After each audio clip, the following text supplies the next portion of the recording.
Hello, and welcome to the I3 lecture series hosted by the Masters in Digital Photography program at the School of Visual Arts. Very happy to be joined here today by Evan Hume, who is an artist and educator based in Ames, Iowa, where he is an assistant professor of photography at Iowa State University. Evan earned his BFA from Virginia Commonwealth University and his MFA from George Washington University. Raised in the Washington, D.C. area, Evan's approach to photography is informed by the experience of living in the nation's political center for much of his life and focuses on the medium's use as an instrument of the military-industrial complex. He's had numerous recent exhibitions, including Texas Tech University, a group show at Filter Space, and also Fotografiska here in New York. Evan's work's been featured in publications such as Aperture and Der Grief, and he was included in the Museum of Contemporary Photography's Midwest Photographers Project a number of years ago at this point, I believe. Mm-hmm. His first monograph, Viewing Distance, was published by Daylight Books in 2021. So without further ado, please welcome Evan Hume. Hi, everyone. Thanks for being here this evening, and thank you to Michael and Marco and the Masters in Digital Photography program for having me. So as Michael mentioned, tonight I'm going to be sharing my project Viewing Distance, which was published by Daylight Books in the fall of 2021. And that grew out of many years of researching photography as an instrument of the military-industrial complex for reconnaissance, surveillance, documentation of advanced technologies. And I obtained the source material for a lot of this work by searching through the National Archives, filing Freedom of Information Act requests to various intelligence agencies. And the resulting body of work highlights gaps in the history of photography, as well as the relationship between photography and the expansion of the U.S. national security state. So to provide a little bit of context for how I came to make that work, as Michael mentioned in the introduction, I'm very much a product of my environment. I grew up in the post-9/11 Washington, D.C. area and lived there for much of my life. And that really had a strong influence on my worldview, my approach to photography.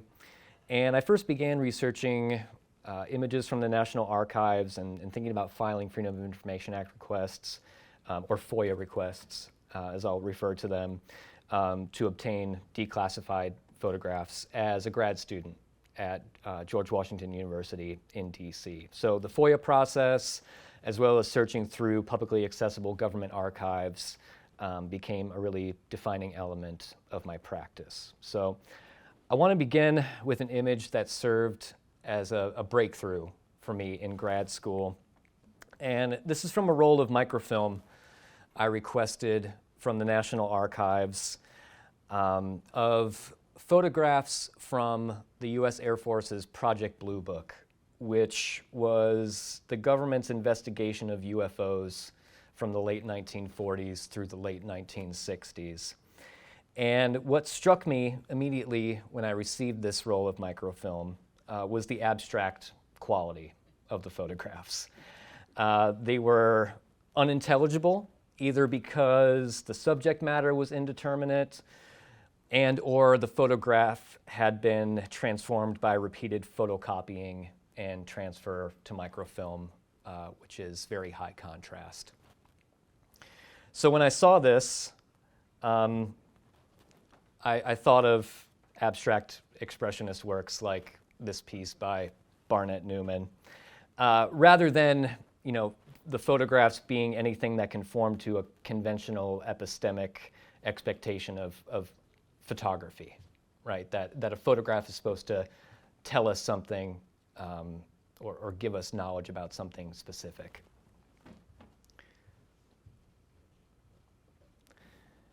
And I was compelled to seek out the Blue Book photographs originally after attending and photographing a UFO conference in DC while I was in grad school at the National Press Club in the summer of 2010. I had been interested in conspiracy theories and the paranormal, specifically being fascinated by the UFO phenomenon and the culture surrounding it. So while at this conference, I met a man who claimed to be photographing strange lights in the sky above Capitol Hill at night. But the photographs were noisy and indecipherable, which made me realize how abstract alleged UFO photographs often are. So because of my general familiarity with UFO culture, I knew about Project Blue Book and decided to see if I could find any photographs from government investigations like Blue Book. And so this is a photograph of some nice folks from Brooklyn I met at the conference who are a part of a group called the Galactic Federation of Light.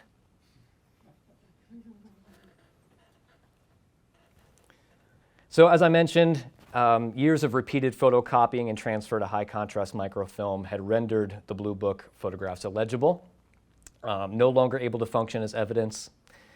And although the project's conclusion was that UFOs are not an extraterrestrial threat to national security, these distorted pictures contrasted the certainty that we associate with photographic evidence and encouraged speculation and maybe even conspiratorial thinking.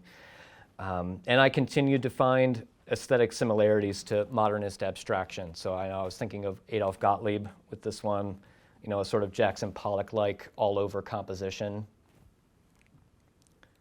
kind of an inverted Franz Klein.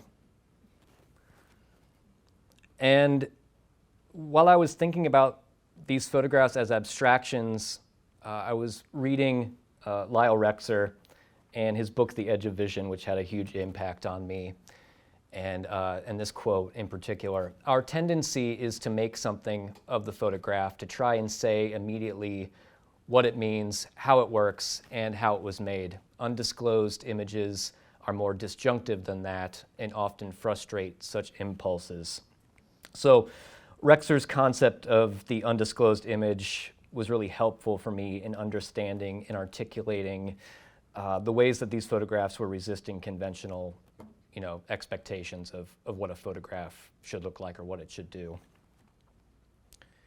And so this was the basis of my thesis work in grad school, making these enlargements of the Project Blue Book photographs. I scanned and printed the most abstracted photographs that I had collected from the Blue Book files to emphasize the visual relationship I found between them and the unintelligibility of modernist abstraction.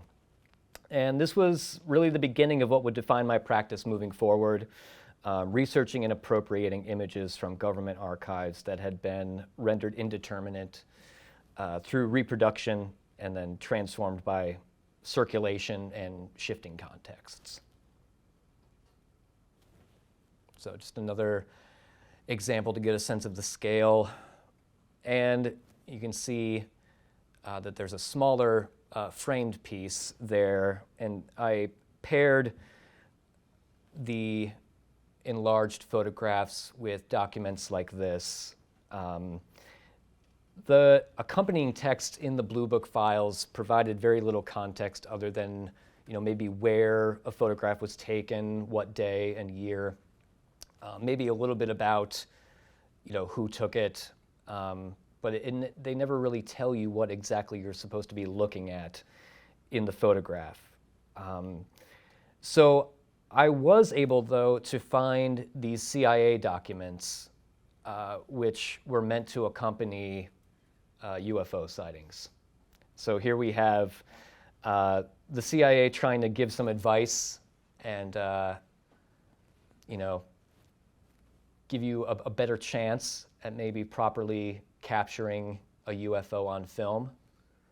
So recommending your camera be set at infinity, using a fast film like Tri-X, being mindful of your shutter speed. But it's interesting that, despite this advice, we never really seem to have high resolution, fully detailed UFO photographs. And then an information sheet that the photographer would fill out if they thought they had perhaps captured a UFO with their camera.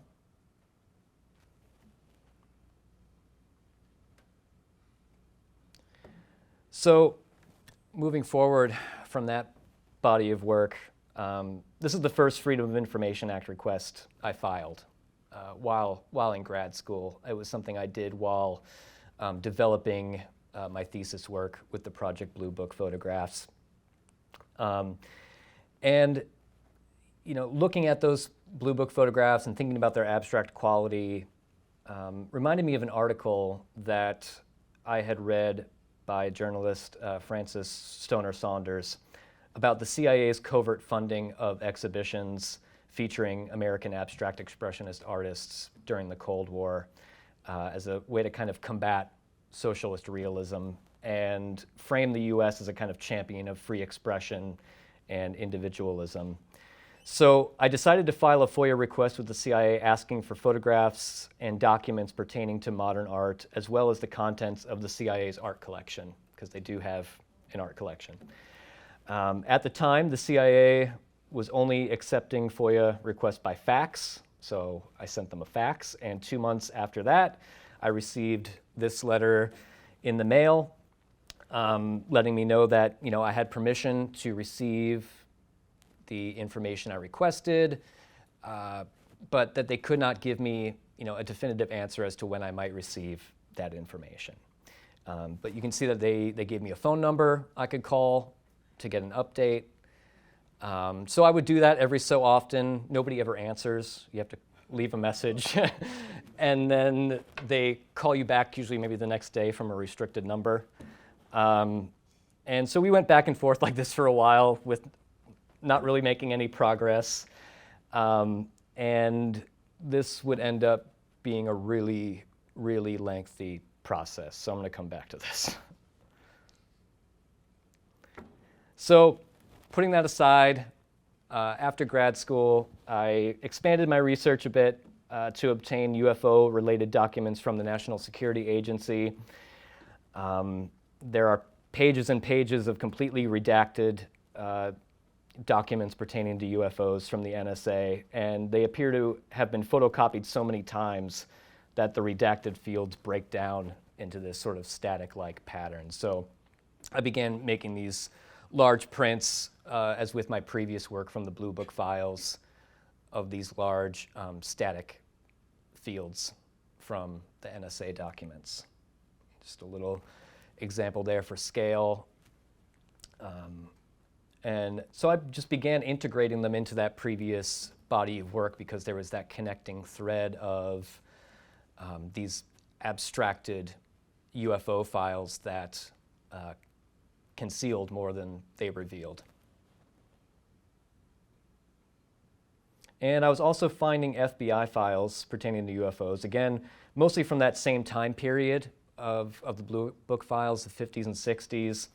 And I was particularly struck by photographs in those files that were labeled as unknown substances without any other information. Presumably, these were materials that were found at the locations of alleged UFO sightings. And so I went back to the Blue Book files again and found photographs that appeared to be documentation of materials, found at locations of alleged sightings. And this became the basis for a solo show called Unknown Substances at a artist-run space in DC in 2015.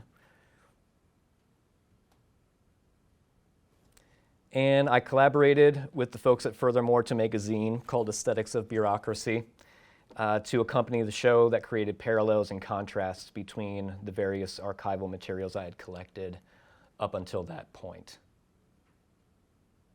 So it's just small, 4 by 5.5, about 100 images, 50 pages, and we did an edition of 150 to hand out for free at the show.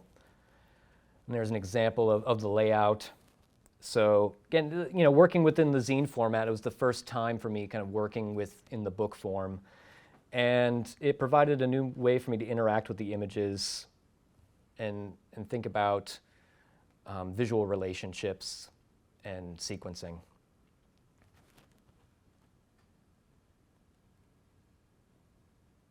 All right, so another update.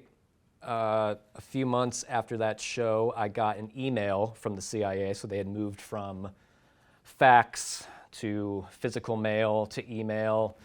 And so they reached out to me. So this is like 6 years later that they're reaching out to me after the FOIA request was filed.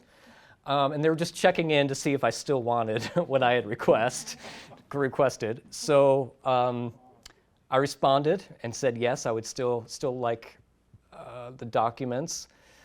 And again, they said, we can't tell you when we might be able to get this to you. So we'll come back to that.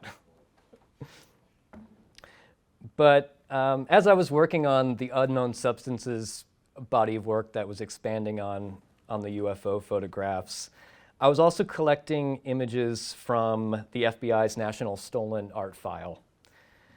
And this is an online database of artworks reported as stolen or lost. Some information regarding artist, title, the period, the medium, measurements can be given for many of the artworks listed in the National Stolen Art File. But the photographic documentation for a lot of the artworks show varying degrees of obfuscation and legibility due to a combination of technical errors, repeated reproduction, digital compression. So some of these photographs that are meant to be used for identifying lost or stolen artworks are pretty terrible. And so, yeah, oftentimes one of these distorted photographs in the stolen art file is the only publicly available visual documentation for that stolen artwork. I recently found out that they made an app for the National Stolen Art File. I may be wrong, I don't even think the art file is listed on the FBI's website anymore. I think it's been completely moved over to the app that you can have on your phone to help you should you ever encounter a work of art you think may be lost or stolen.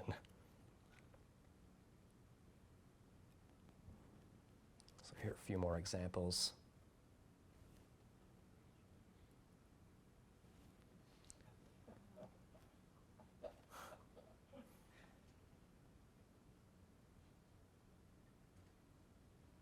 And then, there are some that just have really amazing moments, like the shirt cuff matching the color of the dress in the painting.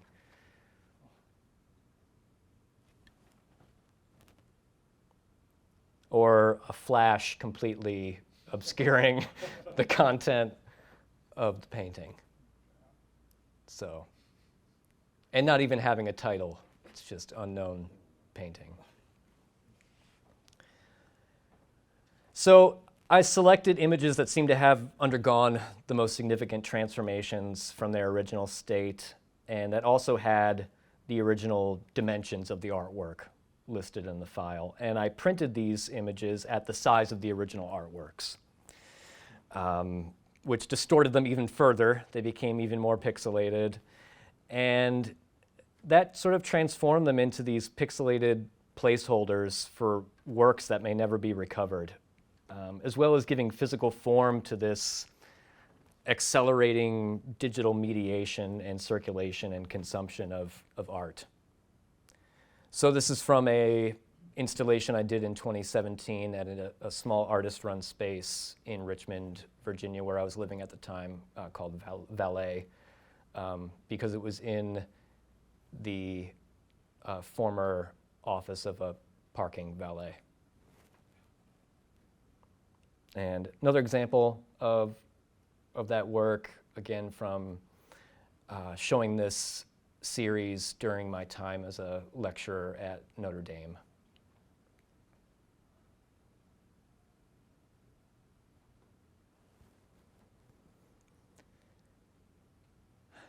So that brings us to what became Viewing Distance, my most recent work.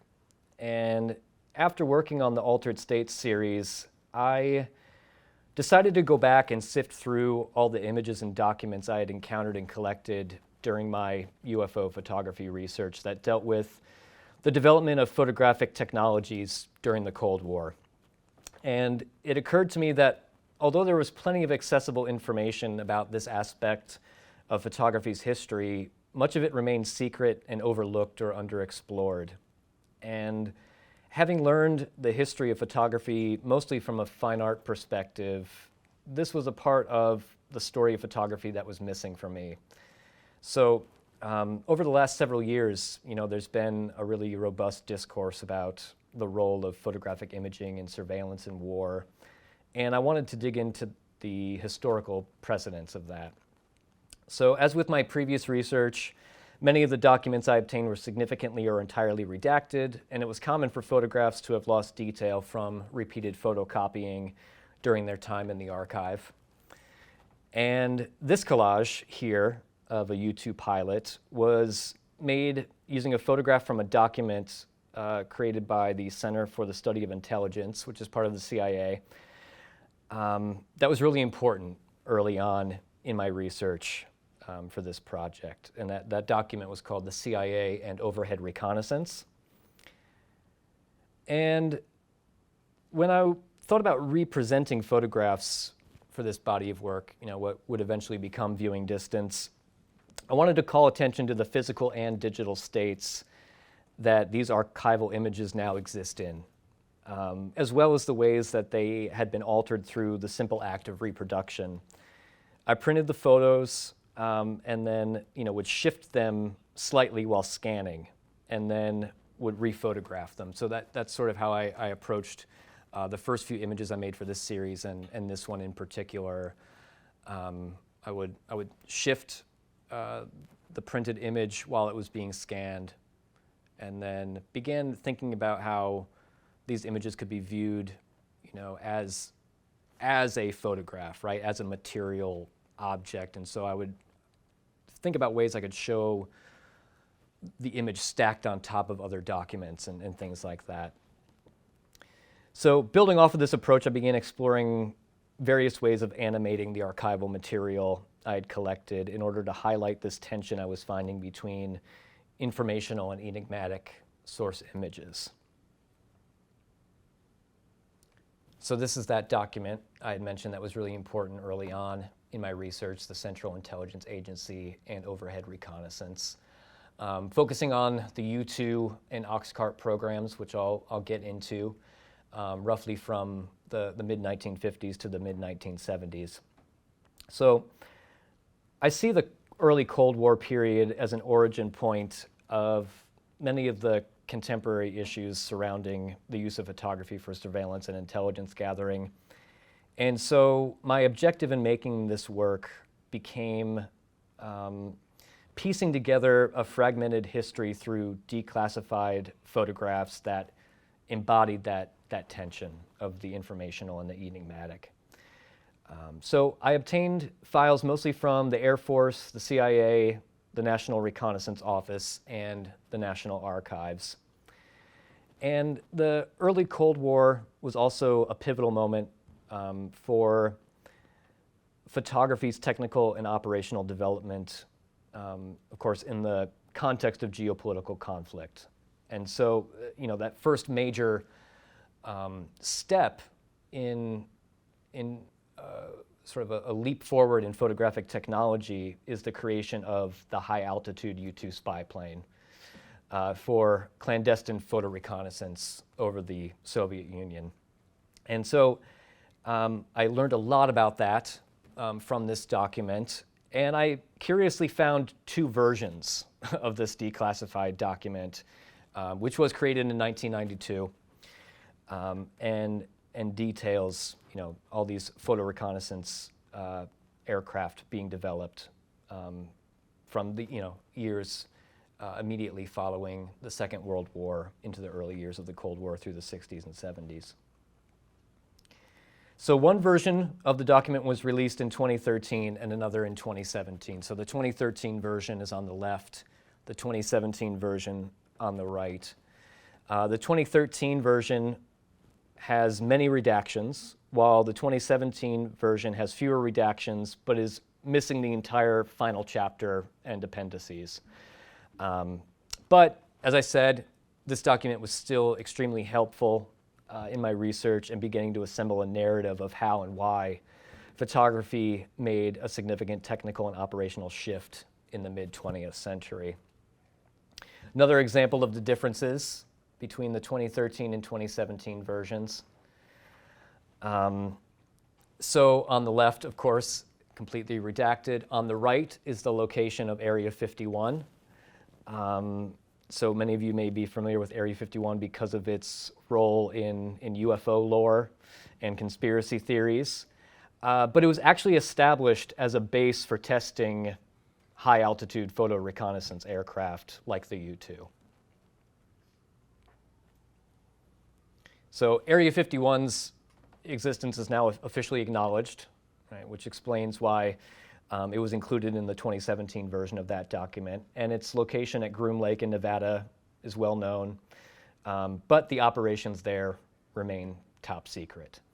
This photograph is from the testing grounds at Area 51, where the U-2 was, where U-2 flights were being tested. And the original file I found this in provided no information about what this structure was in the photograph. But after a little bit more research, I was able to find that it was actually a pylon used for aircraft radar testing. So although it strangely looks like a monolithic modernist sculpture.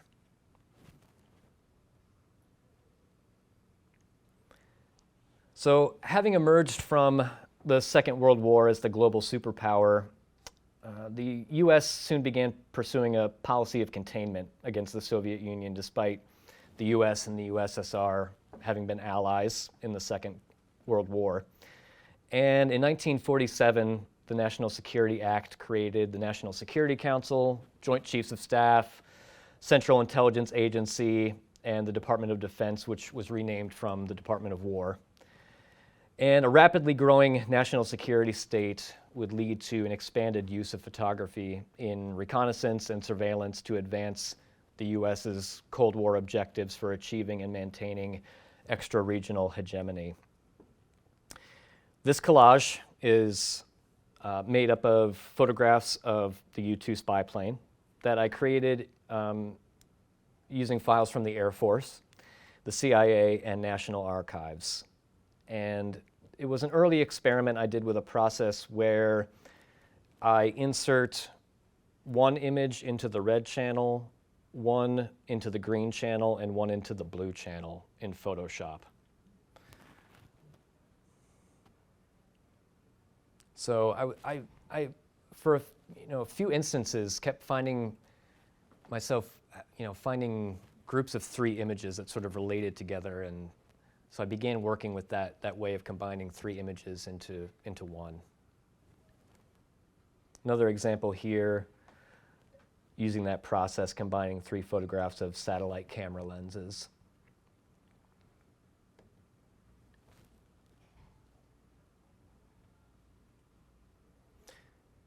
So the emergence of Soviet nuclear capabilities in 1949 was a great cause of alarm in the US, and this so-called bomber gap, which was the unfounded notion that the USSR had surpassed the US in its arsenal of bomber jets, was used to justify increased defense spending and the buildup of a bomber fleet by the US Air Force.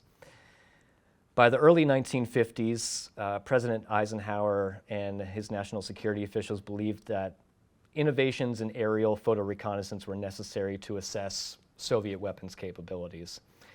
This new approach would be quite different from previous aerial photography during the first 2 world wars, when cameras were used on aircraft mainly for mapping, determining potential bombing targets, and assessing damage after raids.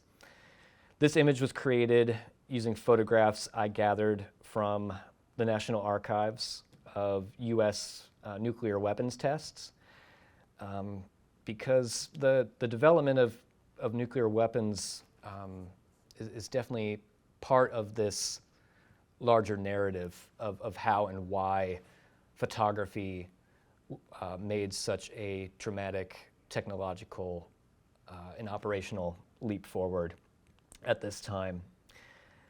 So I reprinted the photographs that I'd collected as cyanotypes, which harness UV radiation to form an image. while nuclear explosions depicted in the photos are emitting UV radiation.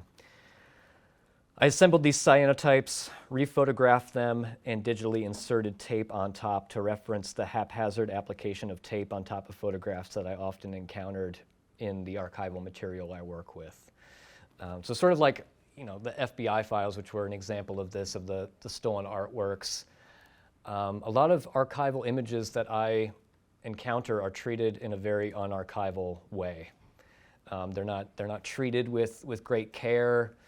And yeah, you get these sort of haphazard applications of things like tape, misaligned scanning, again, losing resolution and detail from photocopying. So post-war aerial photography's goal became capturing images of Warsaw-Pact military installations while avoiding detection by Soviet radar systems. And the results of this, photographic desire were significant developments in aerial imaging, as well as high altitude and high-speed aircraft, created from a partnership between government agencies, corporations, and academia, now commonly referred to as the military-industrial complex. One of the key figures in securing the development of high-altitude photo reconnaissance aircraft was Polaroid founder and inventor of instant film, Edwin Land, who served on government science advisory boards and had close ties to the Eisenhower administration. So he was very hands-on with advocating for the development of new photo reconnaissance aircraft, and in particular, the development of the U-2. So President Eisenhower and his advisors agreed that rather than this project of a new photo reconnaissance aircraft being led by the Air Force, the CIA should take charge of it. Despite the CIA's director at the time, Allen Dulles, pushing back on that, he preferred kind of more on-the-ground traditional forms of espionage. But Eisenhower gave the CIA no choice. He considered this to primarily being an intelligence gathering operation and not a military one, to conduct essentially flyovers of Soviet airspace to gather image intelligence of what was happening on the ground there. So he believed that a mission operated by a civilian agency carried less risk of causing political damage if a photo reconnaissance aircraft was detected or crashed within the borders of the USSR. And of course, it did happen when Gary Powers crashed his U-2 plane in the USSR. It was, quite a major geopolitical event. But the U-2 was a huge breakthrough. It was capable of reaching an altitude of 70,000 feet. And thanks to camera lenses developed by a Harvard scientist named James Baker with the assistance of an algorithm on a IBM card-programmed calculator, the camera system on the U-2 could capture photographs with a resolution 240% greater than any previous camera system. So it's an origin point of cybernetic photography, really. And the once skeptical CIA Director Allen Dulles was convinced of aerial photo reconnaissance effectiveness upon seeing an image captured during a U-2 mission, which he called the $1 million photograph. And I was able to find that photograph that had inspired Dulles to use that term, an aerial image of the Saratov-Engels airfield in Russia. So I combined it with a photograph and a diagram of the National Photographic Interpretation Center, where photographs like this would be sent for analysis. And as another way of visualizing the physical and digital transformation these historical fragments had undergone, I used a handheld scanner to capture an image of the corkboard in my studio, and then digitally inserted the documents and pushpins to create a kind of trompe-l'oeil effect inspired by letter rack paintings, while using the visual languages of bureaucracy that I often found in archival materials. So here's an example of that letter rack painting influencing the way I was approaching assembling these different documents into a single image. So it's thinking about historical precedents for representing the accumulation of information in print media. And I was thinking about people like Via Selmans, the way that she assembled photographs into collages. And I wasn't aware of this at the time, but I recently realized the influence that the aesthetics of video games like GoldenEye have had on my work. The video game and the movie that it's based on have plots that are very much rooted in the dynamics of the Cold War and its aftermath.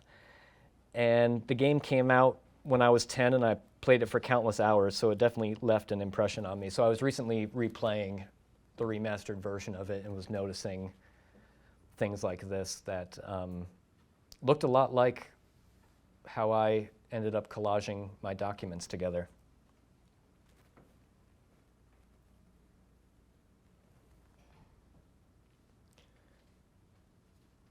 So another approach, and this time assembling illustrations of analysts from the National Photographic Interpretation Center.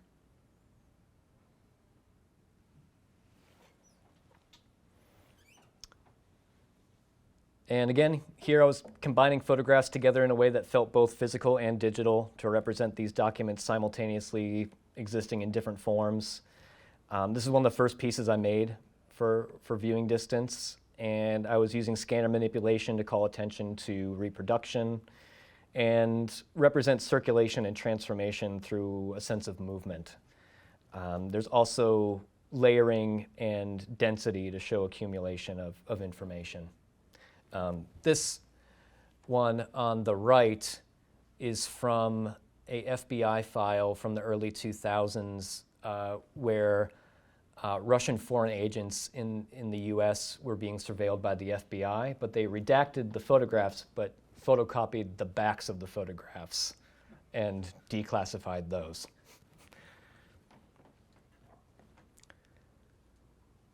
So building on information gleaned from the CIA and overhead reconnaissance document, I was able to find photographs from the CIA files pertaining to supersonic photo reconnaissance aircraft developed after the U-2, which was called Project Oxcart. And my approach to this image references the original process of its creation as a process of a photograph captured on film, developed in a darkroom. I was originally just planning on making it a more traditional silver print of this pilot of the Oxcart aircraft from a digital negative. But when I saw it in the developing tray sitting on top of a table covered in cyanotype stains, it struck me that this should be the final image. The presence of red, white, and blue wasn't intentional, but it made sense given the nationalistic subtext of the image. And rather than photographing it in the darkroom, I scanned the print and the developing tray face down on the scanner bed so that the print looks like it's hovering in the tray. And I then digitally inserted a photograph of the tabletop into the background. So it's another way of visualizing that simultaneous physical and digital, the simultaneous physical and digital states that these archival images can exist in. So there's an example of the Project Oxcart aircraft. Knowing that Soviet radar systems would inevitably improve, the CIA's Scientific Engineering Institute explored ways of reducing the tracking of the U-2 spy plane. It was determined this could be done by flying at supersonic speeds, and so efforts turned to creating a new reconnaissance aircraft that was both high altitude and high speed. So that's what Project Oxcart was. The aircraft was supersonic, so it could fly faster than the speed of sound, 5 times faster than the U-2 while reaching an altitude of 90,000 feet. And the camera systems for these planes also surpassed the resolution of the U-2. So another early image I made in the project. and another instance of using scanner manipulation. I wanted to inject a sense of energy and movement that I felt was missing from the photographs of high-speed aircraft that I was finding. I also thought that this was a visual effect that could create a sense of the image being in a state of flux, circulating, transforming, and shifting into different contexts through reproduction. And considering the relationship between photography's operational expansion and the proliferation of supersonic aircraft led me to experiment with audio editing software to process images of supersonic aircraft. So I import an image file as raw data into a digital audio workstation program like Audition or Audacity, and then run it through a series of filters like echo or delay. And the resulting images create that sense of energy and speed I had been looking for while introducing visual elements that could also represent sound. So for me, this was able to reframe or transform the images in a way that created a feeling of awe and terror for me anyway, kind of a technological sublime.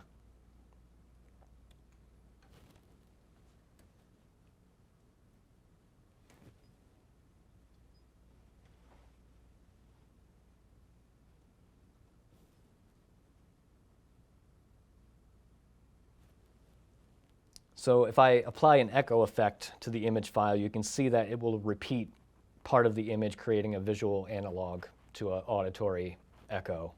And the color also transforms in unexpected ways through this process. So there's an element of chance, and it requires a lot of experimentation and trial and error. And this is probably the most abstract result I got from an image of a sonic boom of a jet breaking the sound barrier.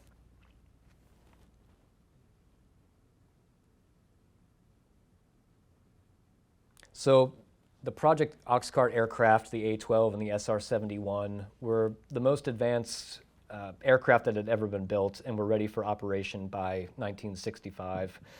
But the new computer-operated radar systems in the USSR made Oxcart's supersonic speed no longer a guaranteed defense against detection. So instead of conducting flights over Soviet bases, Oxcart aircraft were used in a limited capacity in Vietnam. And by mid-1968, the program was ended due to concerns over budget and sustainability. But the successful Corona satellite program that was being developed in parallel with the U-2 and Oxcart projects would provide the way forward in photo reconnaissance operations. So this collage includes the first photo reconnaissance image taken of a Soviet military installation using the satellite system. And this is an image made with photographs taken by the Hexagon satellite system that followed Corona. I combined 3 declassified Hexagon satellite photographs by inserting, again, one into the red channel, one into the green, one into the blue, to achieve layering and transparency in a way that emphasized the strong visual elements in each photo. In the center, you can see patterns used for testing aerial image resolution, right here.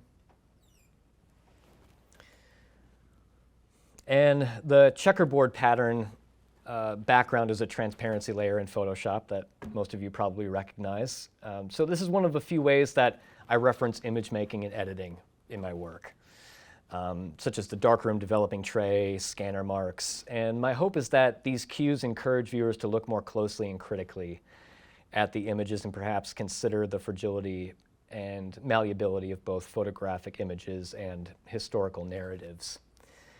In 1968, President Johnson stated regarding spy satellites that we've spent 35 or 40 billion on the space program, and if nothing else had come out of it except the knowledge we gained from space photography, it would be worth 10 times what the whole program had cost. So that really tells you how important photographic intelligence gathering was to the United States during the Cold War, and of course still is. So while this type of satellite photography ultimately proved that the bomber gap was a myth and that the Soviet Union had an arsenal that was not nearly as large as was once assumed. Intelligence gathering by satellites and drones would be an essential part of the national security state's preservation and expansion of U.S. global dominance. And because I see the Cold War period as the precursor to the expanded uses of photography today in the context of surveillance and war, I wanted to also include images in this series that made connections between the past and present. So here's an image and target display from a Predator drone, which has been widely used in NATO operations in Eastern Europe and the US's wars in the Middle East for remotely piloted reconnaissance and bombing. And a similar idea here, but alluding to the intersecting histories of experimental aircraft and the UFO phenomenon in the mid-20th century, so kind of bringing it back around to Project Blue Book. The CIA claimed a few years ago that the U-2 spy plane accounted for more than half of UFO sightings throughout the 50s and 60s. And I suspect that experimental aircraft in general account for many UFO sightings. I included an iPhone with an alleged UFO film from Project Blue Book displayed on it as another way of visualizing the different modes of display declassified images can now inhabit as they travel from the archives into the public sphere. And this image uses photographs from the FBI's Operation Ghost Stories, which is what I mentioned earlier of the FBI surveilling Russian foreign agents working in the US, particularly in New York City during the early 2000s. And so this is a Russian agent in New York City appearing to be taking pictures like a tourist as he waits to meet up with a contact. But little does he know that he is photographing in the direction of the FBI agent who is photographing him. So incorporating documents like this is a way for me to connect the political tensions of the present and the recent past back to the Cold War. And I think the dynamics of the Cold War and its aftermath are even more obviously playing out today. So that brings us to creating viewing distance in its book form. And while working on the project, I knew that although the images worked well as large prints, I also wanted it to be experienced in book form. I just didn't know exactly how to go about that. I really didn't have much experience other than working on that zine a few years previously. And I felt that a book made sense for several reasons. It would be an opportunity to contextualize the work with writing. The images could be sequenced for a montage-like effect. And the format recalled the booklets and manuals full of documents that I had encountered in my research. So I gave this body of work the title Viewing Distance because it can take on multiple meanings.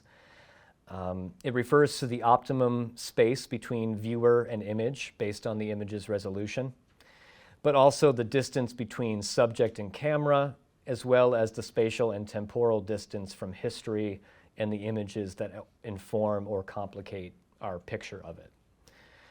Shortly after I first began exhibiting work from the project, I was put in contact with Daylight Books and Michael to talk about publishing a monograph. And I worked closely with Daylight's book designer Ursula Dahm on the layout and sequencing. So we took inspiration from the Defense Intelligence Agency's style guide for the cover. And working in the book format was also an opportunity to include redacted documents pertaining to photo reconnaissance operations. This is the very first page of the book. So even before you get to the title page, it's kind of like you're walking into a wall. It's kind of like bureaucratic slapstick. And, it's a it's a reminder of the kind of absurdity and kind of dark humor that can be found in the repetition of redacted and withheld information. So the inclusion of these redacted documents reinforce a central concept of the project, which is that what we're allowed to know and see is often incomplete and indeterminate, encouraging critical speculation.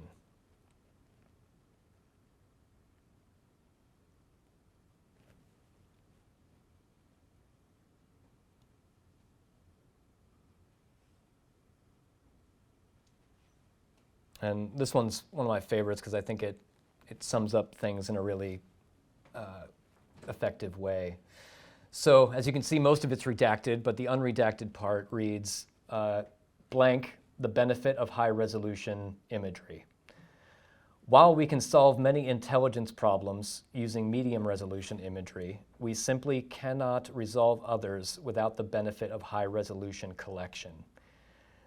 NGA analysts and scientists team with NRO experts to achieve information dominance over current and potential adversaries that significantly contributes to our combat edge, right? So that's acknowledgement of what I had mentioned earlier, right? Of just how important photographic intelligence gathering is to the military-industrial complex, but also maintaining and expanding U.S. global dominance. And just a little bit of what those redactions mean, right? You can see that they mean, well, they have codes, B1 and B3. B1 being, it's been redacted because it could reveal the identity of a confidential human source, and so on. And B3 being redacted because it could reveal information that would impair U.S. cryptologic systems or activities. So I'll conclude by showing some documentation of the book, as well as some recent developments in my work. So viewing distance ended up including about 50 images, an introduction that I wrote, and a really excellent essay written by art historian Dr. Lily Brewer, whose research focuses on the concurrent development of photographic and weapons technologies.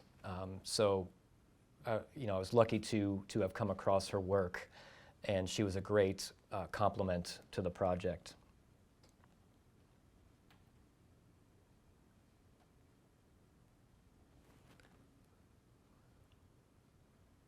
This is the first image of the book after you get past page denied. And so it was really great working with a book designer like Ursula, who helped me see the work with a fresh set of eyes and came up with suggestions for sequencing and layouts that I otherwise never would have thought of. One of those is what we did in terms of including the documents in the book in the form of tip-ins, which I didn't know what that was. But it's an insert that is attached, glued into the spine of the book, printed on a type of paper that's different from the paper that the photographic images are printed on. And so it created this layering effect where you could lift up the redacted document and then see an image underneath. So it was that idea again of sort of documents and images stacked on top of each other, sifting through information. And another one here where you can see that the only legible text is fighting in the war against terrorism, and the rest is redacted. And I loved what happened here with seeing this man's head poke out underneath. And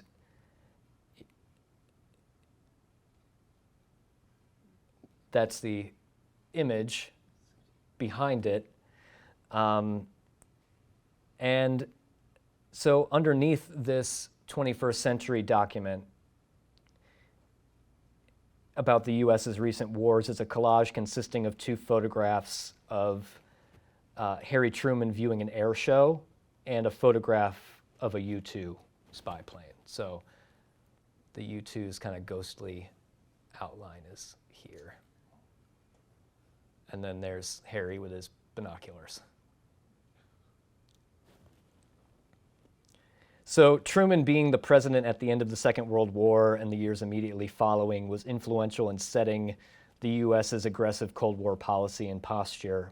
And the U-2 superimposed on top of him hints at the technological developments and clandestine operations of the rapidly expanding U.S. national security state in the years to follow. Another example of scanner manipulation and spreading the image out across the fold to give that sense of movement and passage of time.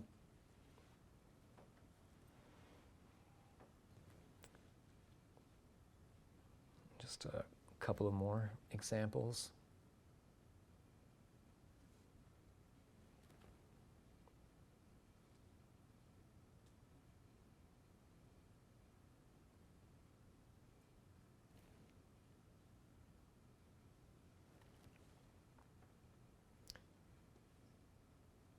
All right, and just one last update on my CIA FOIA request.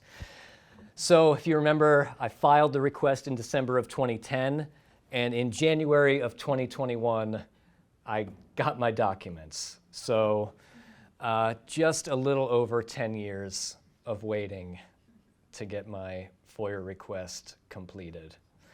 And some pretty interesting results. If you remember, I had asked for their documents about modern art and the contents of their art collection. So they gave me a couple of essays written about American abstract painting, the Washington and New York schools of color. It's not clear who exactly is writing these, if they had somebody doing this in-house.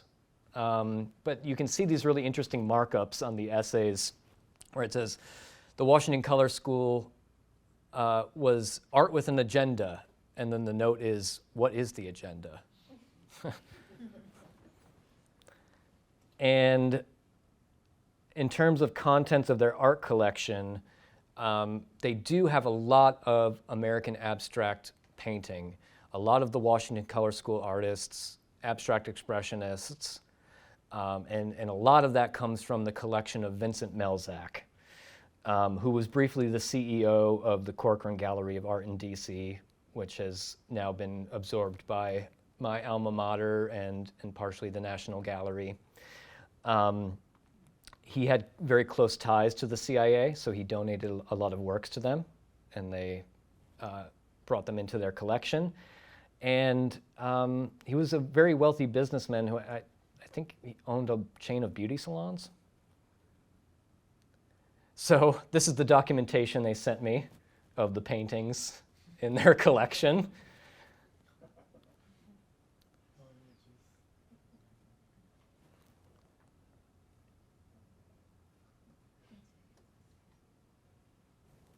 But you can see a little tiny Gene Davis painting there. And then they also have some very representational art that directly pertains to the CIA, intelligence gathering history, military history. So here's a sort of photorealistic painting of a SR-71 photo reconnaissance aircraft that was developed as part of Project Oxcart. So I received these documents as I was kind of wrapping up the production, or kind of maybe in the middle of production of Viewing Distance. So it was interesting to kind of be sifting through this at that time and then thinking about how I might begin incorporating this into future work. And I'm continuing to experiment with audio editing software to alter photographs like this one here. With the war in Ukraine and spy balloons being shot down over the US, there's not really a shortage of images, relating to conflict and intelligence gathering. So in addition to continuing work with declassified material. I also see myself incorporating more images from open source channels moving forward as well. Because as you can see, the FOIA process can be very, very lengthy.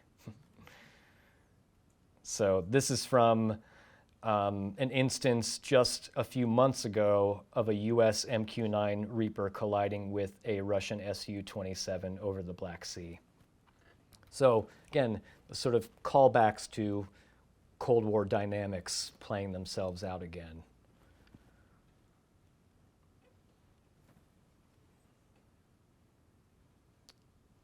And that's all. Thank you so much for being here and listening.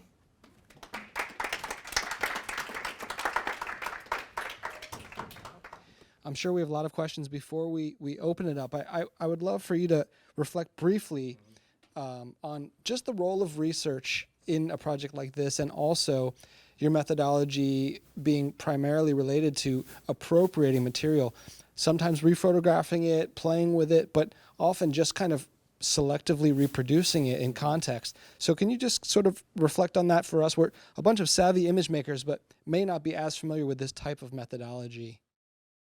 Sure. So in terms of the methodology and how I transform I mean, images? you know, how you came to it. We saw Yeah. the original image Yeah. from the group that was doing the UFO conference, which Yeah. is the only, you know, wholly original image Yeah. you made. Yeah. And now you're working with raw materials and sort of reclaiming it in a way. Yeah, no, I mean, it's interesting. I've never shown that work of the photographs I took at that UFO conference. It was, you know, a way of getting to what ended up becoming a defining part of my practice. I never really anticipated to be so dedicated to appropriating photographs and transforming them. As you can see, you know, I started out in a pretty straightforward kind of deadpan way working with the images. I really didn't transform them a whole lot other than scale. But, you know, as I think teaching actually had a lot to do with me sort of expanding how I was treating my materials. I was an adjunct for a very long time, and I was sort of just given whatever class I could get, and I had to teach myself a lot of different processes and a lot of different techniques. And I think that ended up actually carrying over into wanting to explore that in my process a bit, and loosening up and trying out these different ways of editing.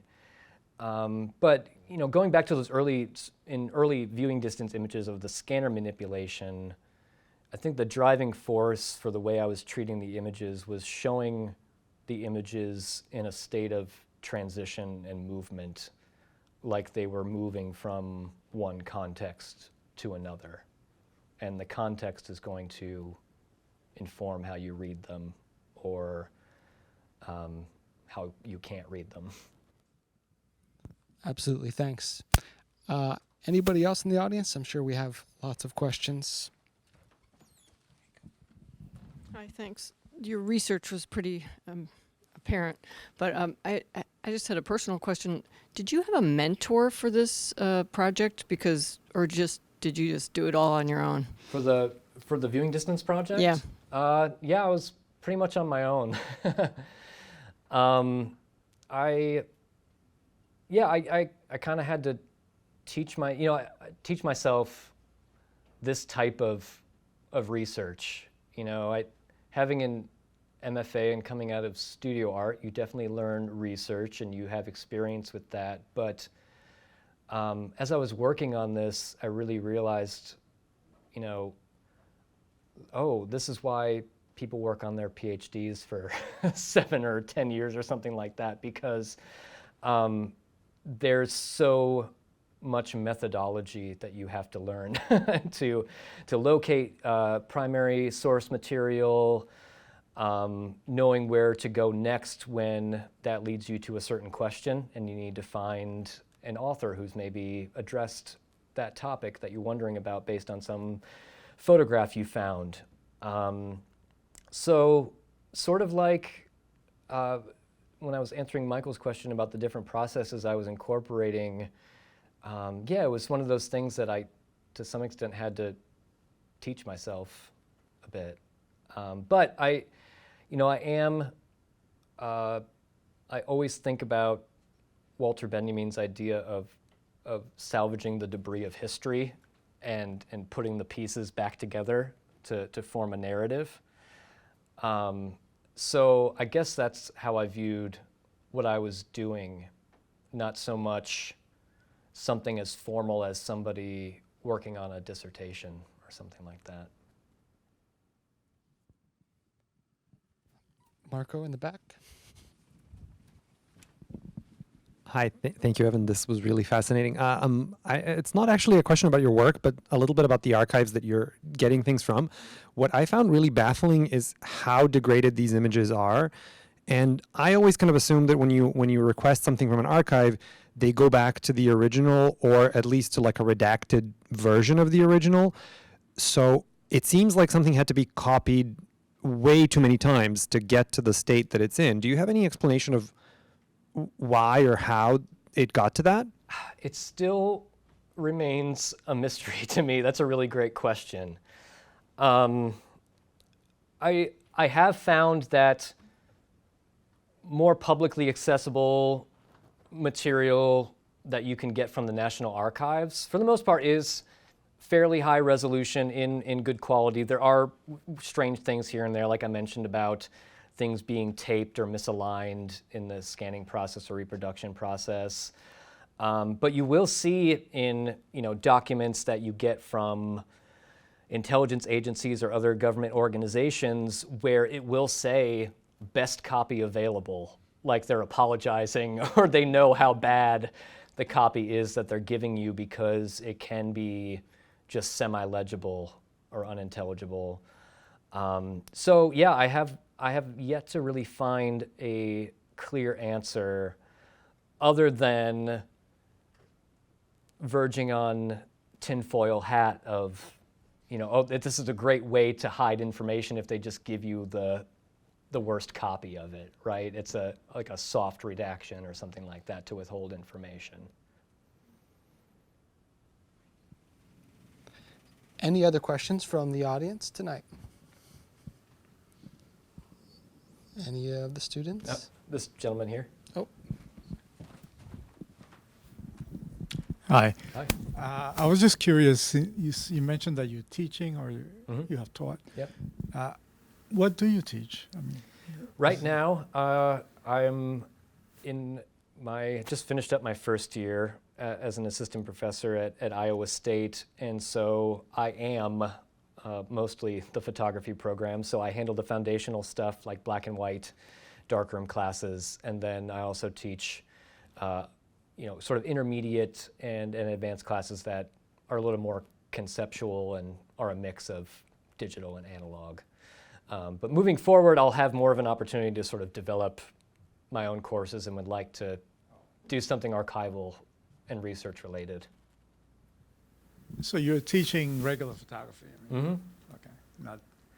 Yeah, sometimes when people see my work, they're a little confused that I don't really use a camera. Yeah. Okay. Thank you. Thank you. Anyone?